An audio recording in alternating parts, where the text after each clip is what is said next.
In this presentation, George W. Bush, the United States President who left office in 2008, and Saddam Hussein, the Iraqi leader who fell from power in 2006, will be compared using Max Weber's characteristics of leadership.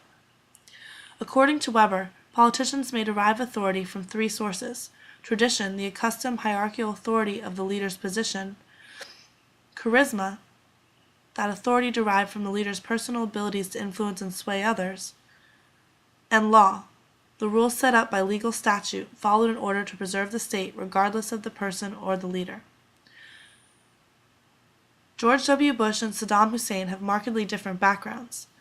Bush didn't need to go into politics to earn a living. He went into politics as an avocation, out of interest. Bush came from a wealthy family, marked by privilege and a homogeneous background. He was the son of a president and grandson of a senator. Saddam Hussein, in contrast, was a mistreated stepchild, dirt poor, who had been imprisoned and tortured. Power was his only way out.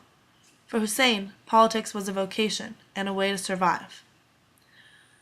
Once in power, however, both Bush and Hussein needed sources of authority. Charisma as a source of power is central to both Bush and Hussein. Both men derived influence from reference to their country's glorious past. Both harked back to a past which was legendary for the people they led, and both referred to a shared faith. In Bush's case, this was Protestant fundamentalism. In Hussein's case, Arab nationalism was a shared faith. This is a major source of pride for the Iraqi people. For both men, the terrorist attacks of 9/11 were central to their rise to power. George W. Bush lost the popular vote in his first presidential race. He was not expected to win a second term. After 9/11, his popularity rose to the 71% level.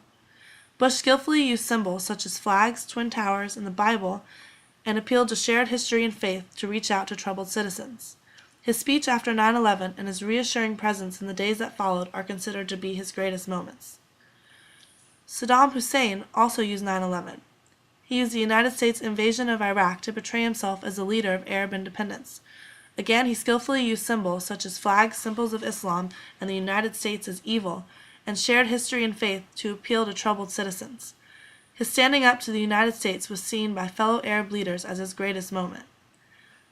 However, charisma alone is not usually sufficient to retain power. In time, both men fell out of power. The war in Iraq became unpopular in the United States and punishing beyond what Iraqi citizens could tolerate in Iraq. But Bush's authority was legal and traditional, not just charismatic. Hussein was captured by the United States military and executed by his own people. There is no tradition in Iraq of the legal, peaceful transfer of power. In fact, Hussein had arrested his own predecessor.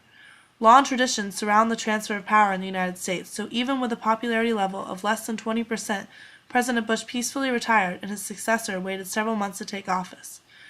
This shows the comparative stability of leadership grounded in law and tradition as well as in charisma.